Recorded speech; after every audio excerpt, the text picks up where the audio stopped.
And hello everybody, welcome back to the channel. Before we do get into today's video, as always, make sure you do drop a like on today's video and subscribe to the channel for more Celtic content. So I hope you guys are all okay. A lot has happened in the last few hours since our first upload of today. A lot of different stories have come out and it just kind of goes to show how busy Celtic have been this transfer window. As you can tell by the title, a Celtic star player is set to leave in the next few hours actually. It's set to be confirmed in the next few hours. So we'll discuss that in just a moment. But let's go back to the ongoing transfer saga of Matt O'Riley. So first of all, before I get into what I want to discuss, it comes from Greg Taylor's mouth. He spoke out about Matt O'Riley's future at Celtic, his thoughts on the whole situation, as well as his future at the club as well. It's quite an interesting little interview that he had earlier. But it's worth mentioning now as well, it's recently been announced that Southampton bid £14 million for Matt O'Riley to try and lure him away from Celtic, which was quite swiftly rejected by the club, of course, because it's an absolute ludicrous offer again. I'm not too sure what these teams are smoking when they come after Matt O'Riley. £14 million is actually kind of an insult. And if I was Celtic, I'd be like, no, I'm not doing negotiations with you until you come back to me with a decent offer that's actually quite respectable. So, of course, Atalanta put in a bid for around £14 million. That kind of equated to about £18 million plus add-ons. That was, again, rejected by the club. So these two teams have really taken the piss a little bit of the offers they're putting in for Matt O'Riley. We said before, Celtic want £25 million. I personally think he's worth £30 million. I'm sick of seeing Celtic get taken the piss out of when it comes to transfer fees. It's an absolute joke. We should be selling these players for a lot more money than we are. I'm glad they quickly rejected both of those offers. But let's get into the actual Greg Taylor interview about Matt O'Riley and stuff like that. Because, of course, Matt O'Riley, again, has been absolutely brilliant this pre-season tour in the USA. Captain decided with 2 goals against DC United and had a brilliant performance against Manchester City last night as well. And it just shows his class, honestly. This guy, his head's fully focused on Celtic. Like, all this noise around him, this guy could easily drop off in form, force a way out the club, but he's still so professional, and I love to see it. A proper old school player, just gets the job done, no messing around. The guy's 23 years old, maturity beyond his years. Honestly, it's crazy. And let's go what Greg Taylor said. So he said, it's football, isn't it? There's transfer speculation, there's contracts. This is what happens in football. It's part of your job that you need to be one side is that side of it and one side is the football side. I think most people in the modern game manage to just focus on that side when they're out there with their training. Matt's no different. He's a brilliant talent and a brilliant player.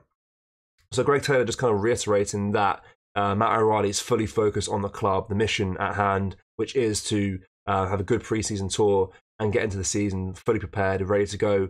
And, you know, if he moves on, he moves on. But at least he's put his all into Celtic in the last few weeks at the club, which is great to see.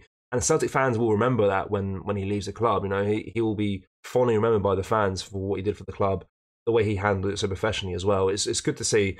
Again, a move for him does seem inevitable this transfer window. The amount of noise around him right now is absolutely crazy.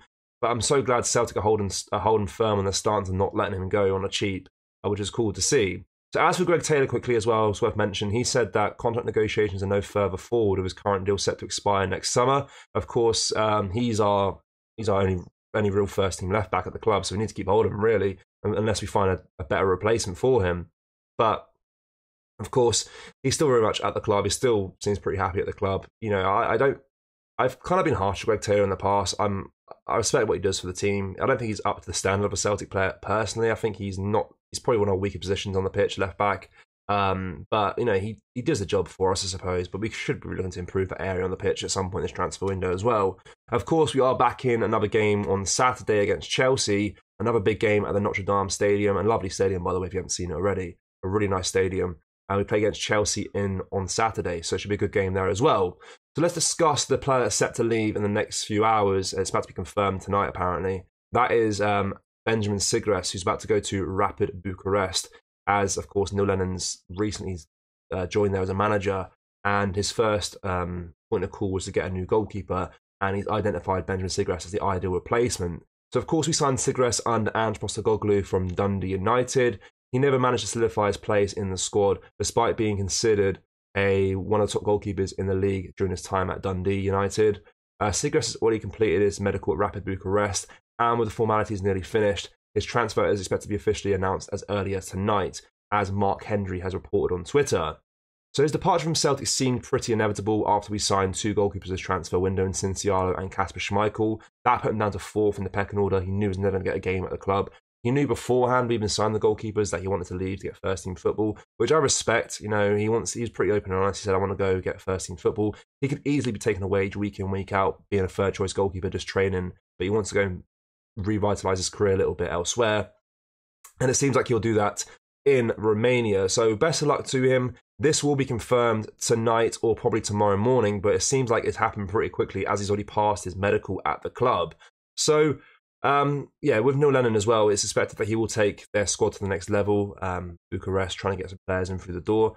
I said it before, I wouldn't be surprised if he comes back to Celtic, maybe for some loan players, get some more of our squad players, try and sign them up for Bucharest as well. It wouldn't surprise me. We've seen it before with other managers. They try and go look at their old teams that they've managed or played for when they become a manager and try and get some players using their links to those clubs.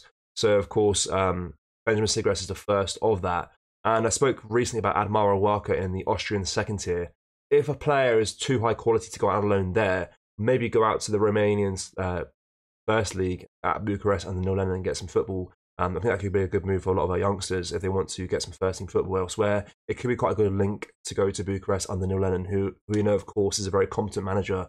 Did great things for us over many different years and different tenures at the club. So I wouldn't be surprised if there's any more transfers going that way from Celtic. I'd like to see it as well. I'd like to see it build a little link there between Neil Lennon and Bucharest. It could be a good opportunity for a lot of the young players to go out there and play first team football. But that's basically it for today's video, guys, in terms of transfers. A lot of things are happening. Of course, I always update you guys at the end of the video as well about other transfer stories. So Paulo Bernardo is still very much on all go. He will be a Celtic player permanently very, very soon. Just sorting out minor formalities. This Benjamin Sigres story kind of makes it feel like the Paulo Bernardo story is a lot slower because it's like happening a lot slower than this Sigres one, which seems pretty quickly how quickly he's passed medical and stuff like that. Adam Ida is still in pre-season with Norwich. That one's gone very, very quiet in the last few days.